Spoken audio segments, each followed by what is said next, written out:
Hey folks, I put up a new blog today. It's called Gummy Bears for Dinner and LARPing Zen, and it's nothing to do with what I'm going to talk about here on the video today.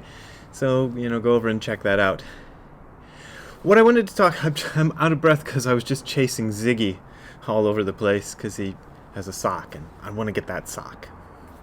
Anyway, what I wanted to talk to you about today in the video is something that I came across while reading, I believe, a book about or by Ramana Maharshi or Ramana Maharishi. I'm not sure how you're supposed to pronounce that name, but anyway, I was reading some stuff about him, and he said something that I found real useful for my Zen practice, even though he was not a Zen practitioner.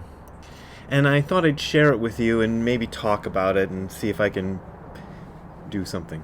And it might be useful to you if you're a person who does Zen. And it was, when you are sort of find yourself thinking about something, ask yourself, who is that thought occurring to? Who is having that thought? And I found that really useful because whenever you turn it around, or whenever I turn it around like that and say, who is having this thought? I can't find anybody there. It's a much better way of dealing with thought than trying to kind of figure out the thought or figure out where it's going to go or to add on to it or to try to suppress it or push it down and make it stop. All those things that we normally try to do. It's maybe not quite as good as the thing that, what's his name? Uchiyama Roshi, sorry, I couldn't think of it for a second, mentions, which is opening the hand of thought. Which is, I think I said this before on this page, it's omo no tebanashi is how it's phrased in Japanese, which is actually better translated or more directly translated as the open hand of thought, which is slightly different from opening the hand of thought. I know it's just one word switched positions, but it gives you a kind of different feeling. And it's not opening the hand of thought like each time you're opening it. It's more like having sort of an open hand to thought and just letting it go. Don't ever try to grab it. Just keep your hand open and let it slip in there and fall right out again. That's a good one too. The problem whenever you start talking about techniques in doing a meditation practice like shikantaza, which is just sitting, is that every technique becomes a thing, a milestone, a burden, something you got to deal with. So in this technique, for want of a better word, that I'm talking about, where you say to yourself, who is having that thought? Who's thinking that thing? Don't try to, massage this. Don't try to figure it out. It's not a challenge to you to figure out who's having that thought.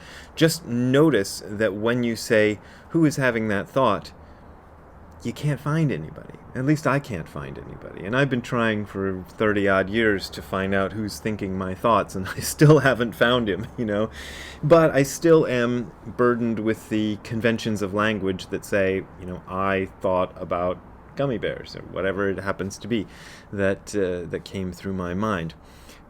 Thoughts Without a Thinker. Who wrote that book? Somebody wrote a book called Thoughts Without a Thinker. That's kind of the way it is. If I'm going to talk to you about this whole idea of who is having this thought, I'm going to have to describe it, and I'm going to have to do things with it that I wouldn't recommend doing. This is what happened when I started sort of thinking through the topic of the video when I was, thinking it through. What you need to do, or need is a strong word, but whatever. What you need to do is just notice this, who is having this thought, and let it go. What you don't want to do is do the thing that sometimes gets recommended in certain books about Zen.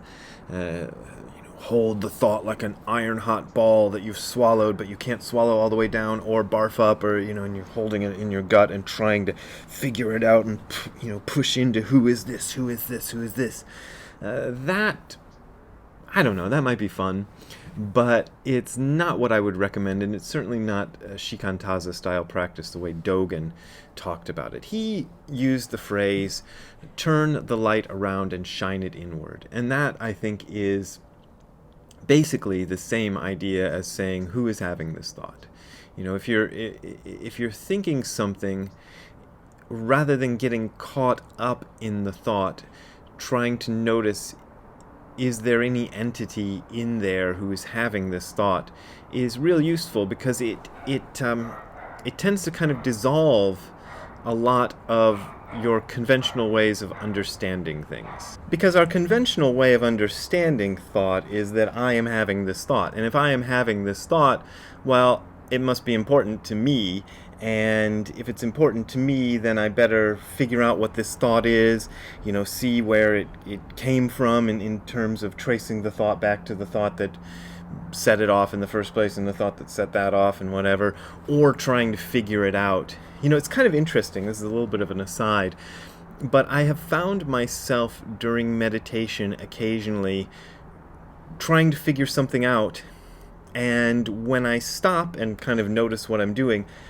I realize there isn't any particular thing I'm trying to figure out. The brain has gone into trying to figure something out mode without even having an object to figure out. You know, it's not trying to figure out how to fly an airplane or fold paper into origami or figure out what to do next with my life or whatever it is. It's just in figuring it out mode. You know, and there's nothing it's trying to figure out. It's just going rah. So seeing these kind of things, seeing the way the brain does its business, or the self does its business, or I don't know what does its business, over and over again in practice is real useful.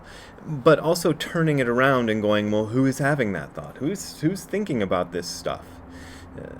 Has been, you know, I've done it for a few days now, since I read that book, and I thought, this is a good one, and I'd like to, you know, share it with the group and see what you think, or I don't know, maybe don't think anything about it.